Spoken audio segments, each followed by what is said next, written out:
ಓಂ ಶ್ರೀ ಗುರುಭ್ಯೋ ನಮಃ. ಫ್ರೆಂಡ್ಸ್, ಎಲ್ಲರಿಗೂ ನಮಸ್ಕಾರ. ಪ್ರೀತಿಯ ಮೇಷರಾಶಿಯ ಆತ್ಮೀಯ ಬಂಧುಗಳೇ, ನಿಮಗೆಲ್ಲರಿಗೂ ಕೂಡ ಆತ್ಮೀಯ ಸ್ವಾಗತ. ಇಂದು ನಿಮ್ಮ ಜೀವನದಲ್ಲಿ ನಡೆಯಲಿರುವ ಕೆಲವು ವಿಶೇಷ ಬದಲಾವಣೆಗಳ ಬಗ್ಗೆ ತಿಳಿದುಕೊಳ್ಳೋಣ. ಮುಂದಿನ ಕೆಲವು ದಿನಗಳು ಸಾಮಾನ್ಯ ದಿನಗಳಲ್ಲ. ನಿಮ್ಮ ಅದೃಷ್ಟದ ಚಕ್ರ ಹೊಸ ವೇಗದಲ್ಲಿ ತಿರುಗಲಾರಂಭಿಸುವ ಸಮಯ ಇದು. ಕಳೆದ ಕೆಲವು ತಿಂಗಳುಗಳಿಂದ ನೀವು ಅನುಭವಿಸಿದ ಕಷ್ಟಗಳು, ನಿರಾಸೆಗಳು ಮತ್ತು ಅಡೆತಡೆಗಳಿಗೆ ಈಗ ಅಂತ್ಯ ಕಾಣುವ ಸೂಚನೆಗಳು ಗೋಚರಿಸ್ತಾ ಇವೆ. ಆದ್ದರಿಂದ ಈ ಸಂದೇಶವನ್ನು ಕೊನೆಯವರೆಗೂ ಗಮನವಿಟ್ಟು ಕೇಳಿ. ಮೇಷರಾಶಿಯವರೇ, ನೀವು ತುಂಬ ಧೈರ್ಯಶಾಲಿಗಳು. ಎಷ್ಟೇ ಸಮಸ್ಯೆಗಳು ಬಂದರೂ ಹಿಂದೆ ಸರಿಯದ ಸ್ವಭಾವ ನಿಮ್ಮದು. ಆದರೆ ಇತ್ತೀಚಿನ ದಿನಗಳಲ್ಲಿ ನಿಮ್ಮ ಮನಸ್ಸಲ್ಲಿ ಒಂದು ರೀತಿಯ ಗೊಂದಲ, ಭವಿಷ್ಯದ ಬಗ್ಗೆ ಚಿಂತೆ ಮತ್ತು ಕೆಲವೊಮ್ಮೆ ಆತ್ಮವಿಶ್ವಾಸದ ಕೊರತೆ ಕಂಡು ಬಂದಿರಬಹುದು. ನೀವು ಮಾಡಿದ ಶ್ರಮಕ್ಕೆ ತಕ್ಕ ಫಲ ಸಿಗ್ತಾ ಇಲ್ಲ ಎಂಬ ಭಾವನೆ ನಿಮ್ಮನ್ನು ಕಾಡಿರಬಹುದು. ಆದರೆ ಈಗ ಗ್ರಹಗಳ ಅನುಗ್ರಹದಿಂದ ಪರಿಸ್ಥಿತಿ ಬದಲಾಗ್ತಾ ಇದೆ. ಮೊದಲ ದೊಡ್ಡ ಶುಭ ಸುದ್ದಿ ಉದ್ಯೋಗ ಮತ್ತು ವೃತ್ತಿ ಕ್ಷೇತ್ರಕ್ಕೆ ಸಂಬಂಧಿಸಿದೆ. ಬಹಳ ದಿನಗಳಿಂದ ನೀವು ನಿರೀಕ್ಷೆ ಮಾಡುತ್ತಿದ್ದ ಅವಕಾಶ ನಿಮ್ಮ ಕಡೆ ಬರ್ತಾ ಇದೆ. ಹೊಸ ಉದ್ಯೋಗದ ಯೋಗ, ಪದೋನ್ನತಿ ಅಥವಾ ಸಂಬಳ ಹೆಚ್ಚಳದ ಸಾಧ್ಯತೆ. ನಿಮ್ಮ ಪ್ರತಿಭೆಯನ್ನು ಇದುವರೆಗೆ ಗಮನಿಸದೇ ಇರೋರು ಈಗ ನಿಮ್ಮ ಸಾಮರ್ಥ್ಯವನ್ನು ಗುರುತಿಸ್ತಾರೆ. ಕೆಲಸದ ಸ್ಥಳದಲ್ಲಿ ನಿಮ್ಮ ಗೌರವ ಹೆಚ್ಚಾಗುತ್ತೆ. ನಿರುದ್ಯೋಗಿಗಳಿಗೆ ಸಹ ಸಂತಸದ ಸುದ್ದಿ ಕೇಳಿ ಬರುವ ಸಾಧ್ಯತೆ ಇದೆ.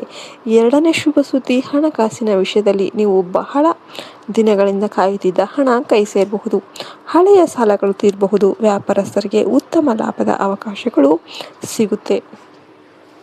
ಹೊಸ ಹೂಡಿಕೆಗಳ ಬಗ್ಗೆ ಯೋಚನೆ ಮಾಡ್ತಿದ್ರೆ ಅನುಭವಿಗಳ ಸಲಹೆ ಪಡೆದು ಮುಂದೆ ಸಾಗೋದು ಉತ್ತಮ. ಅನಿರೀಕ್ಷಿತ ಧನ ಲಾಭವು ನಿಮ್ಮ ಬಾಗಿಲು ತಟ್ಟಬಹುದು. ಲಕ್ಷ್ಮೀದೇವಿಯ ಕೃಪೆಯಿಂದ ಆರ್ಥಿಕ ಸ್ಥಿತಿ ಬಲವಾಗುವ ಸೂಚನೆಗಳು ಕಾಣಿಸ್ತಾ ಇವೆ. ಮೂರನೇ ಶುಭ ಸುದ್ದಿ ಕುಟುಂಬ ಮತ್ತು ಸಂಬಂಧಗಳಿಗೆ ಸಂಬಂಧಿಸಿದೆ. ಮನೆಯಲ್ಲಿ ಇದ್ದ ಕಲಹಗಳು ನಿಧಾನವಾಗಿ ಕಡಿಮೆಯಾಗುತ್ತೆ. ಕುಟುಂಬ ಸದಸ್ಯರೊಂದಿಗೆ ಇರುವ ಭಿನ್ನಾಭಿಪ್ರಾಯಗಳು ಪರಿಹಾರ ಆಗುವ ಸಾಧ್ಯತೆ ಇದೆ. ವಿವಾಹ ಯೋಗ ಕಾಯುತ್ತಾ ಇರುವವರಿಗೆ ಒಳ್ಳೆಯ ಮಾತುಕತೆಗಳು ನಡೆಯಬಹುದು. ದಾಂಪತ್ಯ ಜೀವನದಲ್ಲೂ ಸಂತೋಷ ಮತ್ತು ಪರಸ್ಪರ ಅರ್ಥೈಸಿಕೊಳ್ಳುವ ಗುಣ ಹೆಚ್ಚಾಗಲಿದೆ. ನಿಮ್ಮ ಮನೆಯಲ್ಲಿ ಶುಭ ಸಮಾರಂಭದ ವಾತಾವರಣ ಮೂಡಬಹುದು. ನಾಲ್ಕನೇ ಶುಭ ಸುದ್ದಿ ಆರೋಗ್ಯದ ಬಗ್ಗೆ. ಇತ್ತೀಚಿನ ದಿನಗಳಲ್ಲಿ ನೀವು ಅನುಭವಿಸುತ್ತಿದ್ದ ದೈಹಿಕ ಮತ್ತು ಮಾನಸಿಕ ಆಯಾಸ ಕಡಿಮೆಯಾಗುತ್ತೆ. ನಿಮ್ಮಲ್ಲಿ ಹೊಸ ಚೈತನ್ಯ ಮೂಡುತ್ತೆ. ನಿದ್ದೆಯ ಸಮಸ್ಯೆ, ಒತ್ತಡ ಮತ್ತು ಅಕಾರಣ ಭಯಗಳು ದೂರವಾಗುತ್ತೆ. ಬೆಳಿಗ್ಗೆ ಸೂರ್ಯನ ಆರಾಧನೆ ಹಾಗೂ ನಿಯಮಿತ ವ್ಯಾಯಾಮ ನಿಮ್ಮ ಆರೋಗ್ಯವನ್ನು ಇನ್ನಷ್ಟು ಉತ್ತಮಗೊಳಿಸುತ್ತೆ. ಐದನೇ ಮತ್ತು ಅತ್ಯಂತ ವಿಶೇಷವಾದ ಶುಭ ಸುದ್ದಿ ನಿಮ್ಮ ಭಾಗ್ಯೋದಯಕ್ಕೆ ಸಂಬಂಧಿಸಿದೆ. ನೀವು ಬಹಳ ದಿನಗಳಿಂದ ಮನಸ್ಸಲ್ಲಿ ಇಟ್ಕೊಂಡಿರುವ ಒಂದು ದೊಡ್ಡ ಆಸೆ ನೆರವೇರುವ ಸಮಯ ಬಂದಿದೆ. ಮನೆ, ವಾಹನ, ಭೂಮಿ ಅಥವಾ ನಿಮ್ಮ ಜೀವನದ ಪ್ರಮುಖ ಕನಸೊಂದಕ್ಕೆ ಸಂಬಂಧಿಸಿದ ಶುಭ ಸುದ್ದಿ ಬರಬಹುದು. ನಿಮ್ಮ ಜೀವನದಲ್ಲಿ ಒಬ್ಬ ಪ್ರಭಾವಿ ವ್ಯಕ್ತಿಯ ಸಹಾಯ ದೊರೆಯುವ ಸಾಧ್ಯತೆ ಇದೆ. ಈ ಸಹಾಯ ನಿಮ್ಮ ಭವಿಷ್ಯದ ದಿಕ್ಕನ್ನೇ ಬದಲಾಯಿಸಬಹುದು.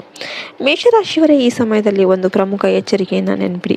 ನಿಮ್ಮ ಎಲ್ಲ ಯೋಜನೆಗಳನ್ನು ಎಲ್ಲರ ಜೊತೆ ಹಂಚಿಕೊಳ್ಬೇಡಿ. ನಿಮ್ಮ ಯಶಸ್ಸನ್ನು ನೋಡಿ ಅಸೂಯೆ ಪಡುವವರು ಇರಬಹುದು.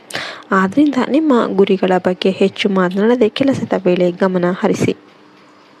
ನಿಮ್ಮ ಪ್ರಗತಿಯನ್ನು ದೇವರು ಮತ್ತು ನಿಮ್ಮ ಪರಿಶ್ರಮವೇ ನಿರ್ಧರಿಸಲಿ. ಮುಂದಿನ 4 ದಿನಗಳು ಅತ್ಯಂತ ಮಹತ್ವದ್ದಾಗಿರುತ್ತೆ. ಯಾವುದೇ ನಿರ್ಧಾರವನ್ನು ಆತುರದಲ್ಲಿ ತೆಗೆದುಕೊಳ್ಬೇಡಿ. ಶಾಂತವಾಗಿ ಯೋಚನೆ ಮಾಡಿ ಮುಂದೆ ಸಾಗಿರಿ. ನಿಮ್ಮ ಒಳ್ಳ ಮನಸ್ಸಿನ ಧ್ವನಿಯನ್ನು ಕೇಳಿ. ದೇವರ ಮೇಲೆ ನಂಬಿಕೆ ಇಟ್ಟು ಧೈರ್ಯದಿಂದ ಹೆಜ್ಜೆ ಇಟ್ಟರೆ ಯಶಸ್ಸು ನಿಮ್ಮದಾಗುತ್ತೆ. ಮೇಷರಾಶಿಯವರೇ, ನಿಮ್ಮ ಜೀವನದಲ್ಲಿ ಶುಭ ಕಾಲ ಆರಂಭ ಆಗ್ತಾ ಇದೆ. ನಿಮ್ಮ ಪರಿಶ್ರಮಕ್ಕೆ ಫಲ ಸಿಗುತ್ತೆ. ನಿಮ್ಮ ಕನಸುಗಳು ನನಸಾಗುವ ದಾರಿ ಕಾಣಿಸ್ತಾ ಇದೆ. ದೇವರ ಕೃಪೆ ಸದಾ ನಿಮ್ಮೊಂದಿಗೆ ಇರಲಿ. ವಿಡಿಯೋ ಇಷ್ಟ ಆಯ್ತು ಅಂದರೆ ವಿಡಿಯೋಗೊಂದು ಲೈಕ್ ಮಾಡಿ. ಜೈ ಶ್ರೀರಾಮ್ ಅಂತ ಕಮೆಂಟ್ ಮಾಡೋದನ್ನು ಮರಿಬೇಡಿ. ಜೈ ಹಿಂದ್, ಜೈ ಭಾರತ್ ಮಾತೆ. ಹರಿ ಓಂ ತತ್ಸತ್. ಸರ್ವೇ ಜನ ಸುಖಿನೋ ಭವಂತು.